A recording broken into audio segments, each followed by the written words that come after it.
Magandang araw mga kaibigan. Bigyan natin ng reaction opinion itong post ang balita ngayon. If PBBM, if the President is temporarily incapacitated, the Vice President assumes office. Yan ang title.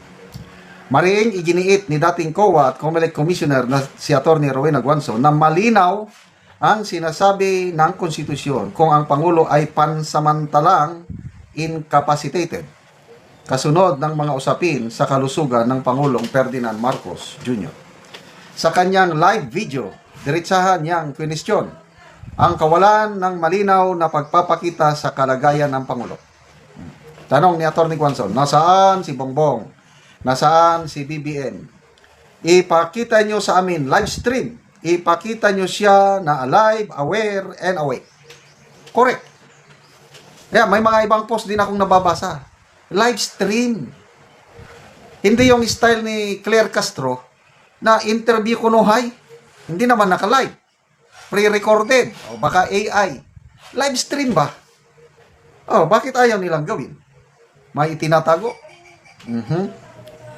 Ipinaliwanag ni Guanzon na kung ang sakit ng Pangulo ay diverticulitis na may pagdurugo sa large intestine, posible itong mauwi sa operasyon na may malinaw na legal na implikasyon. Kasi pag yung diverticulitis na yan at dumugo na yung large intestine niya, kailangan na yan ng surgery. Dagdag pa niya, ang ganitong operasyon ay nangangailangan ng general anesthesia na nangangahulugan pansamantalang pagkawala ng malay. Siyempre, general anesthesia yun, sabi ni Guanzon. Dito, iginiit ni Guanzon na hindi maaring ipagwalang bahala ang sitwasyon kung ang Pangulo ay nasa operating table at unconscious. Aba, pwede ba yung habang na siya ay nasa operating table at unconscious siya ay binigyan din niya na ayon sa batas, ang ganitong kalagayan ay maaring ituring na temporary incapacity. Aba, ayon sa ating batas, di ba? Temporary incapacitated siya. At dito, malinaw ang kanyang punto. And if he's temporarily incapacitated, the Vice President assumes office. Siguro, kung hindi na break, hindi nag-divorce ang unity, baka pwede. I-designate ni Pangulo si VP Sara as caretaker para makapahinga ko. O nga, no? Kung magandang relasyon nila ngayon, pwedeng magpahinga ang Pangulo na hindi na siya magtrabaho para mas gagaling siya. Kasi mawawala, ma-less stress siya, i-turn over lang niya ang presidency sa vice president. Total, partner man sila. Di ba? Sayang, ang ganda ng relasyon nila nung una. Yung chemistry nila nung una, nung panahon pa ng kampanyahan, ang ganda kaya. Kahit nung nanalo na sila, maganda pa rin. Sayang, hindi na-maintain yun. Nang dahil lang sa isang tambaluslos na break up ang kanilang unity.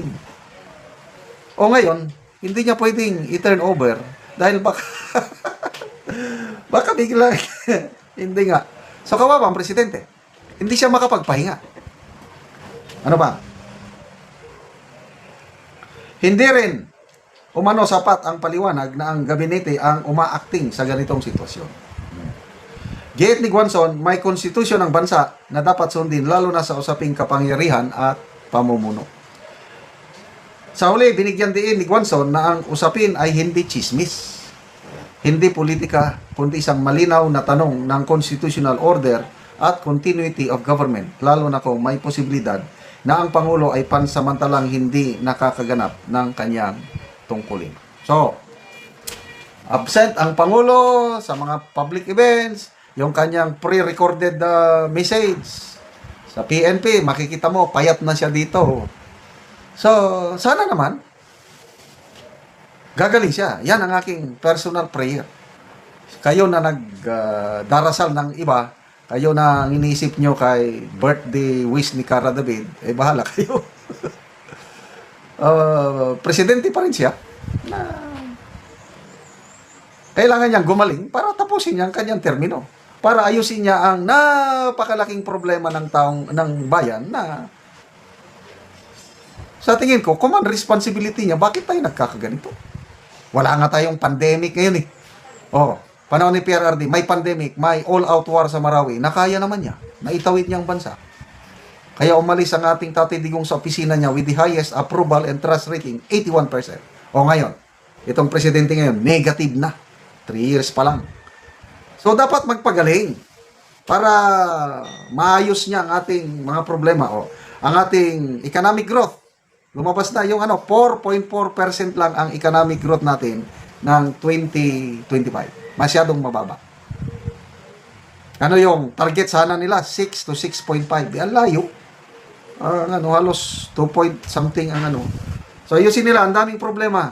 Isang problema ngayon, yung lumalalang tension with China na dahil lang sa salita, dahil lang sa isang Commodore ng Coast Guard na sobrang pagmamahal sa bayan, ayaw niyang maalkansi, kaya ginawa niyang katatawanan ang presidente ng China. Kaya umaalma ang Chinese officials at yun na, baka magbubunga ng declaration of persona non grata, aalis ang buong Chinese embassy. Ano ang mangyayari sa ating 500,000 OFW sa China?